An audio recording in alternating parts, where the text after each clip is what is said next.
आज मैं आपको एक ऐसी कहानी सुनाने जा रहा हूं जिसके हर शब्द में दर्द छुपा है, हर वाक्य में पछतावा बसा है। ये कहानी है उस महान सृष्टिकर्ता की जिसने इस संपूर्ण ब्रह्मांड की रचना की, लेकिन फिर भी आज धरती पर उसका केवल एक ही मंदिर है। ये कहानी है भगवान ब्रह्मा जी की और उस श्राप की जिसने उन्हें धरती पर अकेला कर दिया।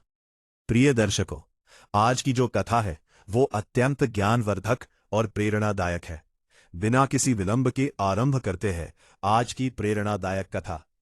कल्पना कीजिए उस काल की जब यह संसार अभी भी शैशव अवस्था में था, जब धरती पर सिर्फ मंद मंद हवाएं बहती थी और आकाश में बादल अपना पहला नृत्य कर रहे थे।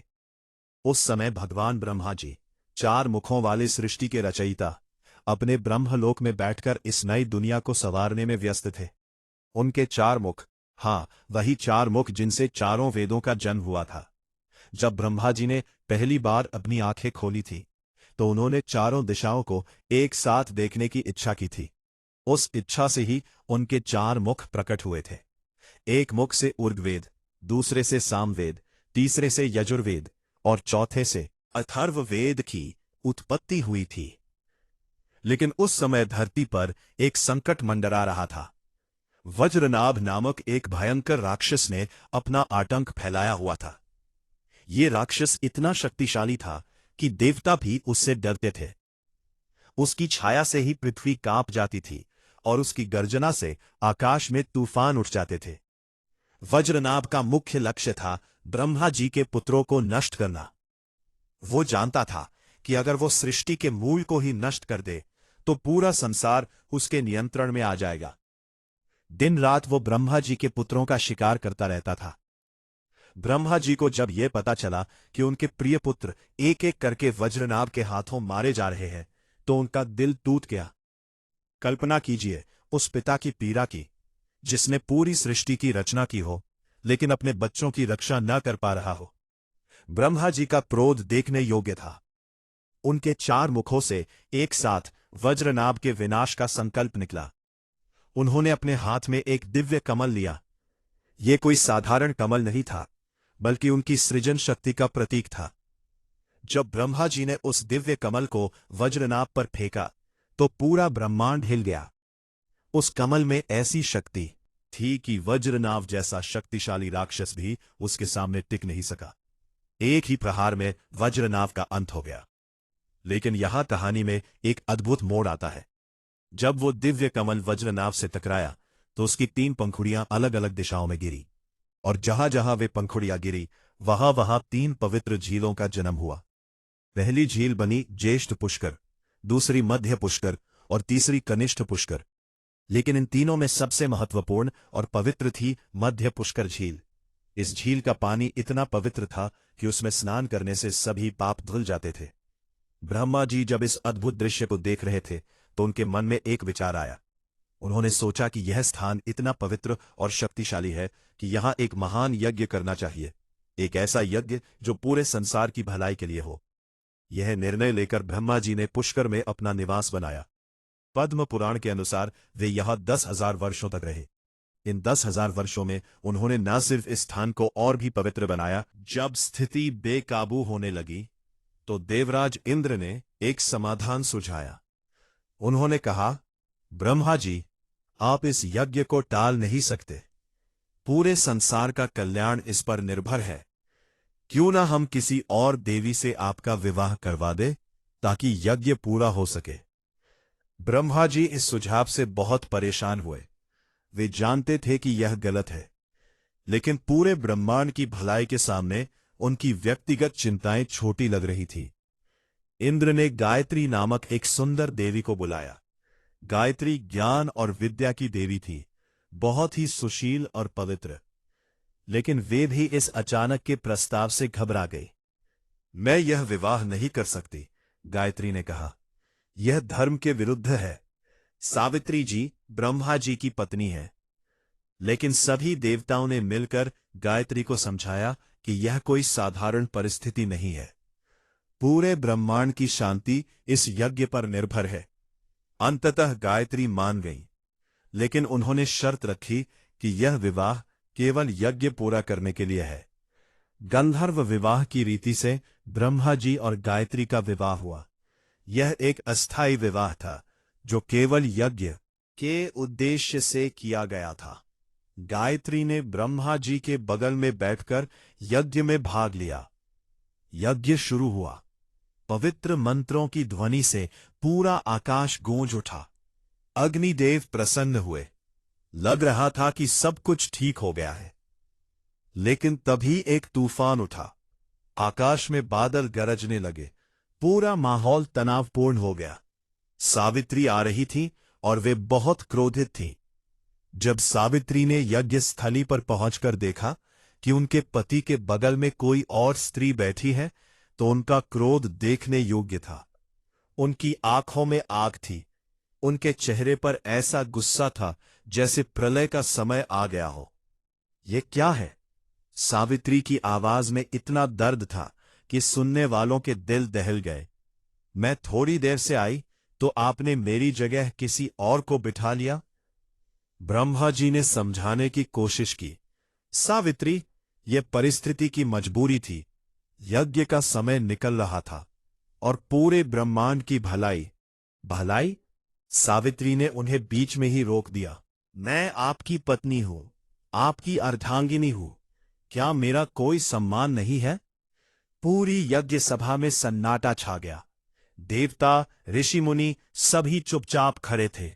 कोई भी बोलने की हिम्मत नहीं कर रहा था। सावित्री का दर्द इतना गहरा था कि उनकी आंखों से आंसू बहने लगे। मैंने आपको अपना सब कुछ दिया था। मैंने आपके साथ पूरे ब्रह्मांड की रचना में सहयोग किया था और आज आपने मेरी जगह किसी और को दे दी। सावित्री के दर्द की कोई सीमा नहीं थी। वे जानती थीं कि यज्ञ के लिए यह आवश्यक था, लेकिन एक पत्नी के रूप में उनका दिल टूट चुका था। उन्हें लगा कि उनके पति ने उनका सम्मान नहीं किया है। अगर मेरी इतनी ही कम कीमत है आपकी नजरों में? सावित्री की आवाज में अब वो दर्द था जो केवल एक धोखा खाई हुई पत्नी के दिल में हो सकता है। तो सुनिए मेरा श्राप। पूरी यज्ञ में पिन ड्रॉप साइलेंस हो गया। सावित्री के श्राप की शक्ति सभी जानते थे। जिसने सृष्टि की रचना की है वही आज मुझे यह दुख दे रहा है। सावित्री की आवाज कांप रही थी। तो सुनिए, पुष्कर को छोड़कर इस पूरे संसार में आपकी कहीं भी पूजा नहीं होगी। विष्णु की पूजा करेंगे, शिव की करेंगे, लेकिन आप केवल इसी एक जगह पूजे जाएंगे।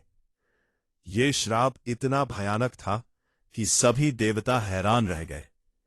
ब्रह्मा जी सृष्टि के रचयिता थे, फिर भी उनकी पूजा केवल एक जगह होगी। लेकिन सावित्री का श्राप यहीं समाप्त नहीं हुआ। उनका दर्द इतना गहरा था कि वे और भी श्राप देने लगी। और जिन ब्राह्मणों ने ये गलत विवाह कराया है, उन्होंने ब्राह्मणों की ओर इशारा करते हुए कहा, वे कलयुग में कभी भी संतुष्ट नहीं होंगे। वे हमेशा दुखी रहेंगे। सावित्री का गुस्सा अभी भी शांत नहीं हुआ था। उन्होंने देखा कि भगवान विष्णु भी इस पूरे कांड में शामिल थे। विष्णु ने भी इस विवाह को समर्थन दिया था। और आप, विष्णु? सावित्री ने विष्णु की ओर देखते हुए कहा, आपने भी इस अन्याय में साथ दिया है, तो आपको भी श्राप है कि आप भी पत्नी के वियोग का दुख सहन करेंगे। ये श्राप सुनकर विष्णु भी दुखी हो गए। बाद में यही श्राप राम के रूप में विष्णु के अवतार के समय फला, जब उन्हें सीता के वियोग का दुख सहना पड़ा।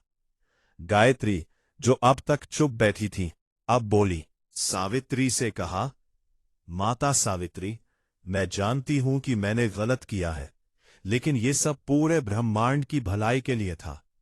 कृपया अपना श्राप वापस ले लीजिए। लेकिन सावित्री का दिल इतना टूटा हुआ था कि वे गायत्री की बात सुनने को तैयार नहीं थी। नहीं, उन्होंने कहा, जो हो गया सो हो गया। श्राप वापस नहीं लिया जा सकता। ब्रह्मा जी भी अपनी पत्नी को मनाने की कोशिश कर रहे थे। उन्होंने कहा, सावित्री, मैं जानता हूं कि मैंने गलत किया है, लेकिन परिस्थिति ऐसी थी कि। परिस्थिति?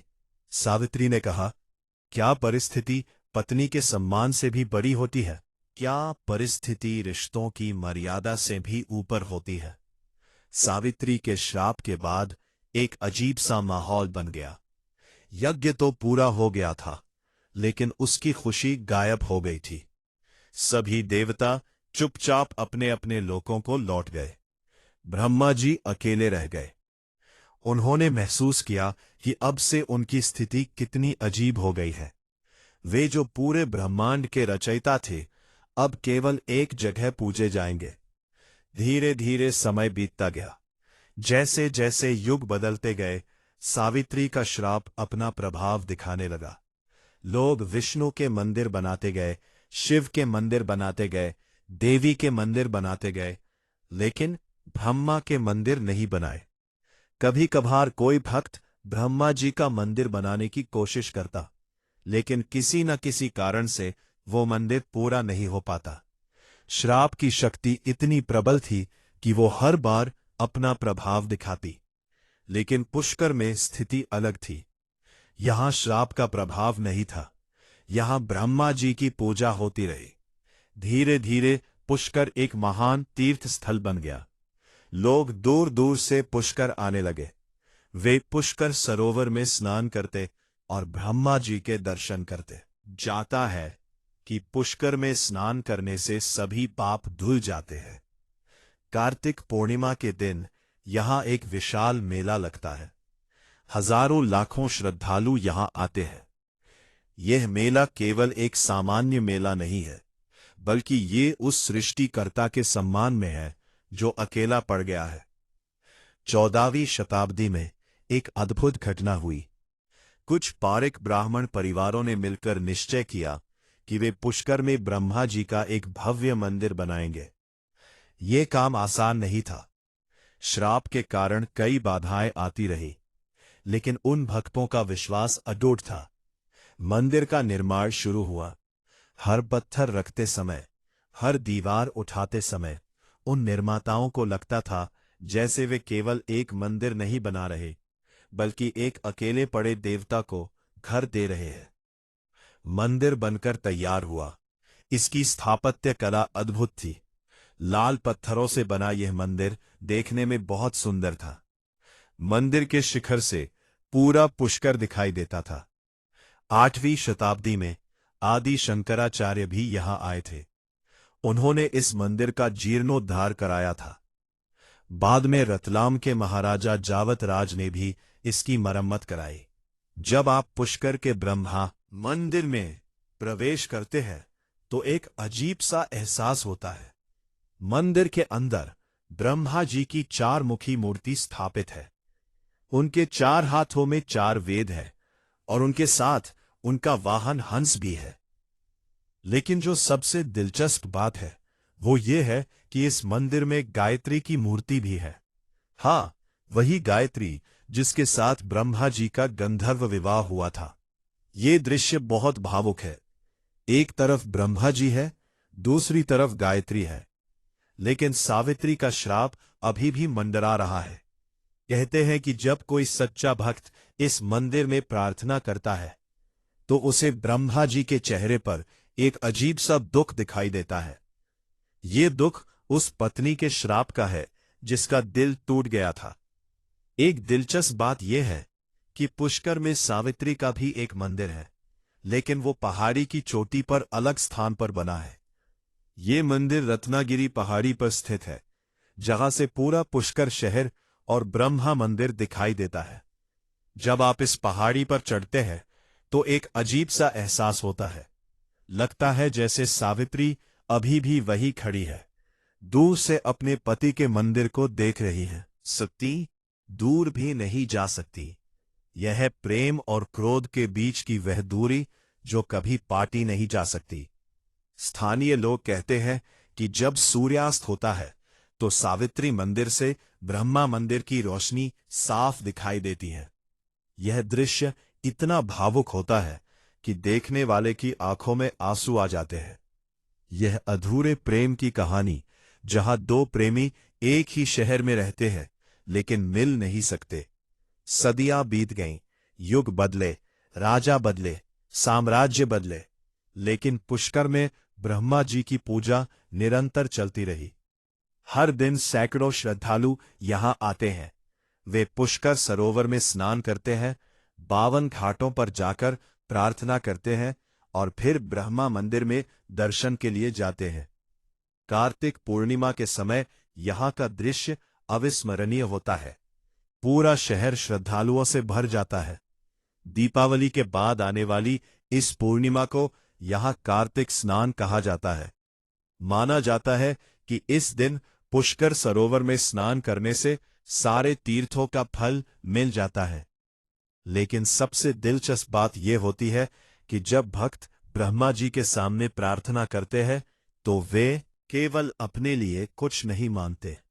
वे ब्रह्मा जी के दुख के लिए प्रार्थना करते हैं। वे कहते हैं, हे सृष्टिकर्ता, आपने हमें जीवन दिया है, आपने इस संसार को बनाया है, आपका दुख हमसे देखा नहीं जाता। समय के साथ गायत्री का मन भी बदलने लगा था। वे जानती थीं कि जो कुछ हुआ था उसमें उनकी भी गलती थी।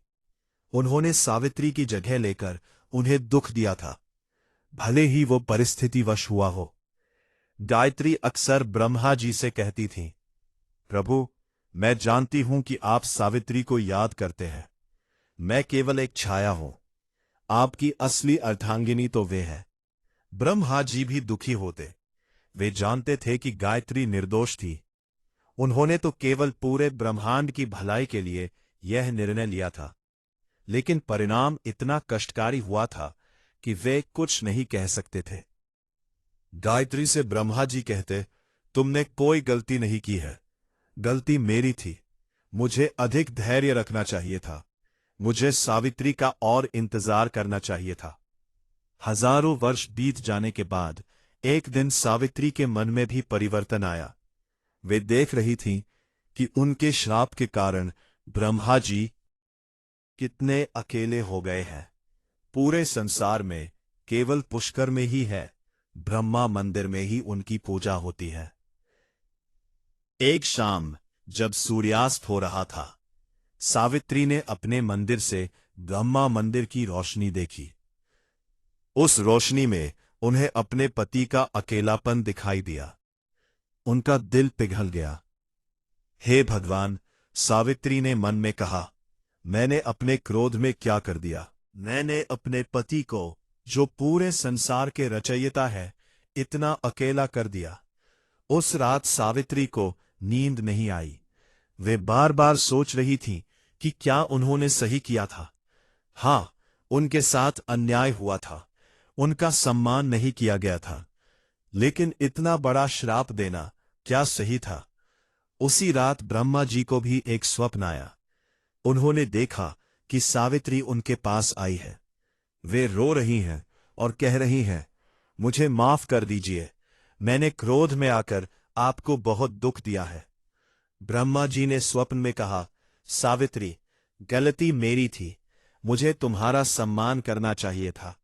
मुझे तुम्हारा इंतजार करना चाहिए था।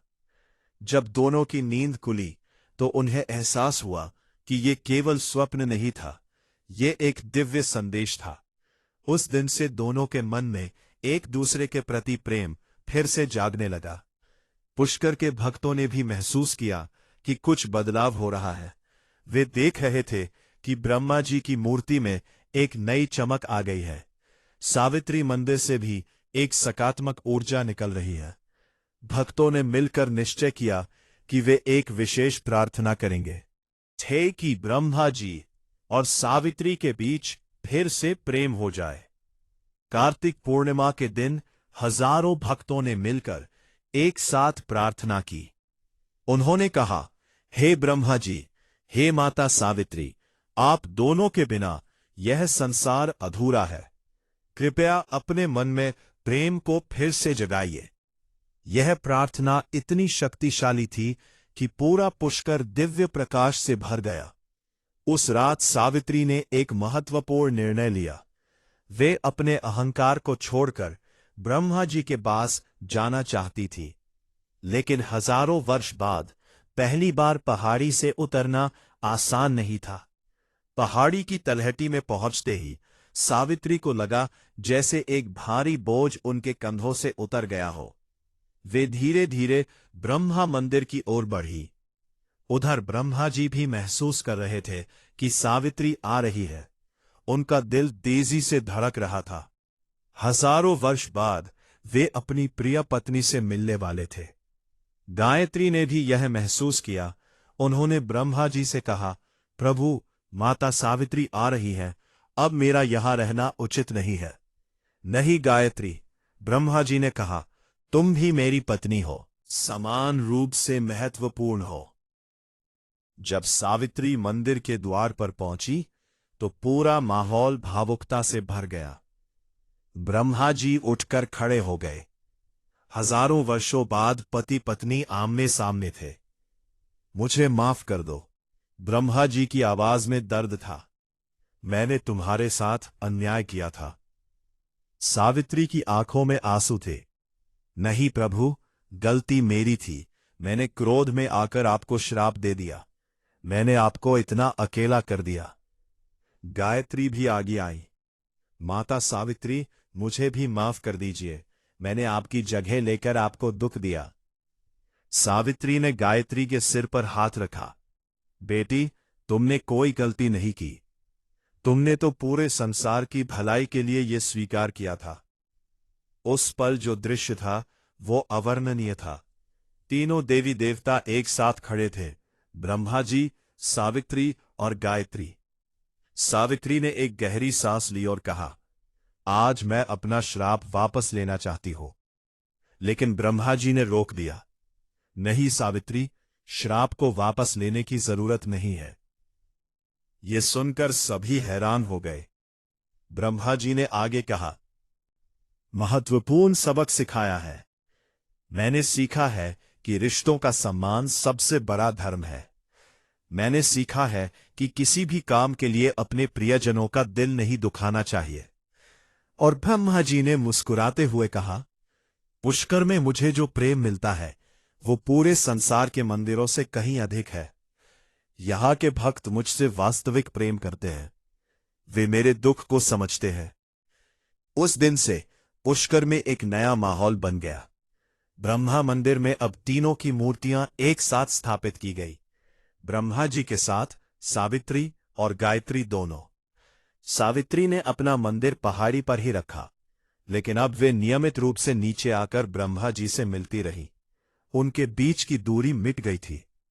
पुष्कर के लोग कहते हैं कि उस दिन के बाद से शहर में एक अलग ही खुशी का माहौल है। झील का पानी और भी पवित्र हो गया है। हवा में प्रेम की मिठास घुली रहती है। आज 21वीं सदी में भी पुष्कर का महत्व वैसा ही है। दुनिया भर से लोग यहां आते हैं। न केवल हिंदू बल्कि दूसरे धर्मों के लोग भी यहां शांति की तलाश में आते हैं।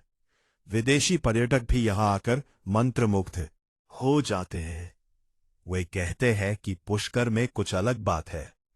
यहां की हवा में, यहां के पानी में, यहां के लोगों में एक दिव्यता है।